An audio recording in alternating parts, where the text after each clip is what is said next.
आजकल अगर आप YouTube, ट्विटर या टीवी डिबेट खोल लो, एक फिल्म का नाम हर जगह सुनने को मिल रहा है और वो है धुरंधर 2।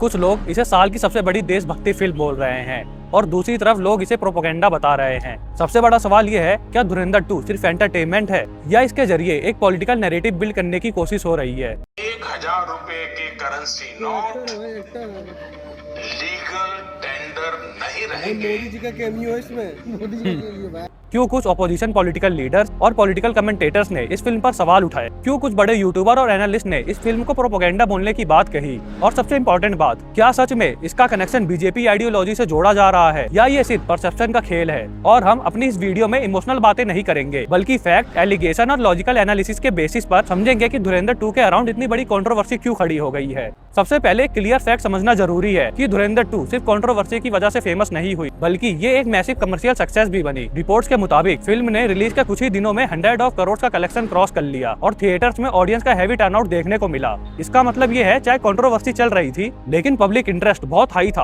और इसी के साथ एक और इम्पोर्टेंट फैक्ट ये है कि फिल्म को लेकर रिलीजियस ऑब्जेक्शन भी रेज हुआ, जहां एक सिख ऑर्गेनाइजेशन ने पोस्टर और कुछ विजुअल्स को लेकर कंप्लेंट फाइल की। और ये इंसिडेंट इसलिए इम्पोर्टेंट है क्योंकि जब किसी फिल्म पर लीगल या रिलीजियस ऑब्जेक्शन आता है तो नेचुरली उसकी कंट्रोवर्सी और ज्यादा हाईलाइट हो जाती है। और इसके अलावा कुछ इंटरनेशनल रीजन्स में भी फिल्म को रिलीज चैलेंज फेस करने पड़े, तो ये दिखाता है कि फिल्म का थीम कुछ जगह पॉलिटिकल सेंसिटिव माना गया। और अब आते हैं इसके सबसे कंट्रोवर्शियल पार्ट पर, जो है बीजेपी आइडियोलॉजी का मेंशन। कुछ ऑपोजिशन लीडर और पॉलिटिकल कमेंटेटर का ये एलिगेशन है कि धुरंधर 2 की स्टोरी टेलिंग स्टाइल में स्ट्रॉन्ग नेशनलिस्ट टोन दिखाई गई है, जो आमतौर पर बीजेपी की आइडियोलॉजी से एसोसिएट की जाती है, जहां नेशनल सिक्योरिटी, स्ट्रॉन्ग लीडरशिप और अग्रेसिव एंटी टेरर नैरेटिव पर ज्यादा फोकस होता है। और उनका कहना है कि फिल्म में गवर्नमेंट एजेंसीज और सिक्योरिटी ऑपरेशंस को बहुत ज्यादा हीरोइक दिखाया गया है, जिससे पब्लिक परसेप्शन में एक बहुत ज्यादा पॉजिटिव इंपैक्ट क्रिएट हो सकता है। और कुछ कमेंटेटर्स ने यहाँ तक कहा कि इस तरह की फिल्म इनडायरेक्टली रूलिंग पार्टी मतलब भारतीय जनता पार्टी की आइडियोलॉजी को फेवरेबल लाइट में दिखाते हुए लग सकती है। लेकिन हमें यहाँ एक बहुत इंपॉर्टेंट बात समझना जरूरी है कि ये सब एक एलिगेशन है, कोई प्रूफ नहीं। और अब तक कोई ऑफिशियल एविडेंस नहीं मिला है जो ये प्रूफ करे कि फिल्म डायरेक्टली बीजेपी या किसी पॉलिटिकल पार्टी के लिए बनाई गई एक प्रोपेगेंडा फिल्म है।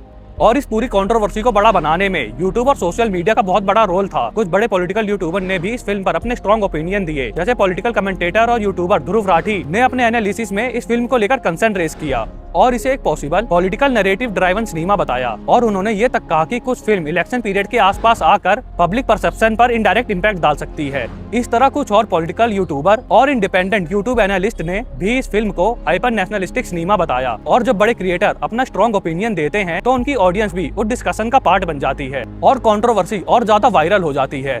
और अब हम इस कंट्रोवर्सी के सबसे स्पेशल पार्ट पर आते हैं, जो है एनालिसिस। हर पैट्रियोटिक फिल्म ऑटोमेटिकली प्रोपेगेंडा नहीं होती और हमें ये समझना जरूरी है कि सिनेमा का नेचर होता है कि वो इमोशन को ज्यादा स्ट्रॉन्ग बनाकर दिखाते हैं, जिससे लार्ज अमाउंट में ऑडियंस इंगेज हो सके। और अगर कोई फिल्म आर्मी या सिक्योरिटी फोर्सेस को हीरोइक दिखाती है तो वो पैट्रियोटिक स्टोरी टेलिंग हो सकती है, जो सिनेमा का एक नॉर्मल जेनरे है। लेकिन अगर कोई फिल्म बार बार सेम पॉलिटिकल आइडियोलॉजी को या गवर्नमेंट डिसीजन को ग्लोरीफाई करे और ऑडियंस को एक पार्टिकुलर पॉलिटिकल डायरेक्शन में इन्फ्लुएंस करे, तब लोग उसे प्रोपेगेंडा के रूप में देख सकते हैं। और इसी थिन लाइन की वजह से धुरंधर 2 को लेकर कंफ्यूजन क्रिएट हुई है। लेकिन दोस्तों, इसके साथ सच ये भी है कि आज के डिजिटल जमाने में सोशल मीडिया भी किसी कंट्रोवर्सी को मल्टीप्लाई कर देता है। और धुरंधर 2 के केस में भी सेम वही हुआ। शॉर्ट क्लिप, एडिटेड डायलॉग और मेम्स वायरल होने लगे और लोग पूरी फिल्म देखे बिना ही ओपिनियन बनाने लगे। और जब सोशल मीडिया पे डिबेट पोलराइज्ड हो जाती है तो सच और परसेप्शन का डिफरेंस समझना बहुत ज्यादा मुश्किल हो जाता है। और कुछ एनालिस्ट का मानना है कि फिल्म से ज्यादा सोशल मीडिया रिएक्शन ने कंट्रोवर्सी को बड़ा बनाया, क्योंकि वायरल ओपिनियन रियलिटी से ज्यादा फास्ट स्प्रेड होती है। और दोस्तों, अब हम आते हैं इस कंट्रोवर्सी की रियलिटी पर। देखो, आज की डेट तक धुरंधर 2 को ऑफिशियली प्रोपेगेंडा फिल्म डिक्लेयर नहीं किया गया और ना ही कोई लीगल प्रूफ सामने आया है जो ये प्रूफ करे कि ये डायरेक्टली किसी पॉलिटिकल पार्टी इंक्लूडिंग बीजेपी के लिए बनाई गई कैंपेन फिल्म है। लेकिन इसकी दूसरी साइड पर एलिगेशन और स्ट्रॉन्ग ओपिनियन जरूर एग्जिस्ट करते हैं, जहां कुछ पॉलिटिकल लीडर, कमेंटेटर और यूट्यूबर इसे आइडियोलॉजी ड्रिवन सिनेमा बता रहे हैं। और इसी सिचुएशन को ग्रे जोन कहा जाता है,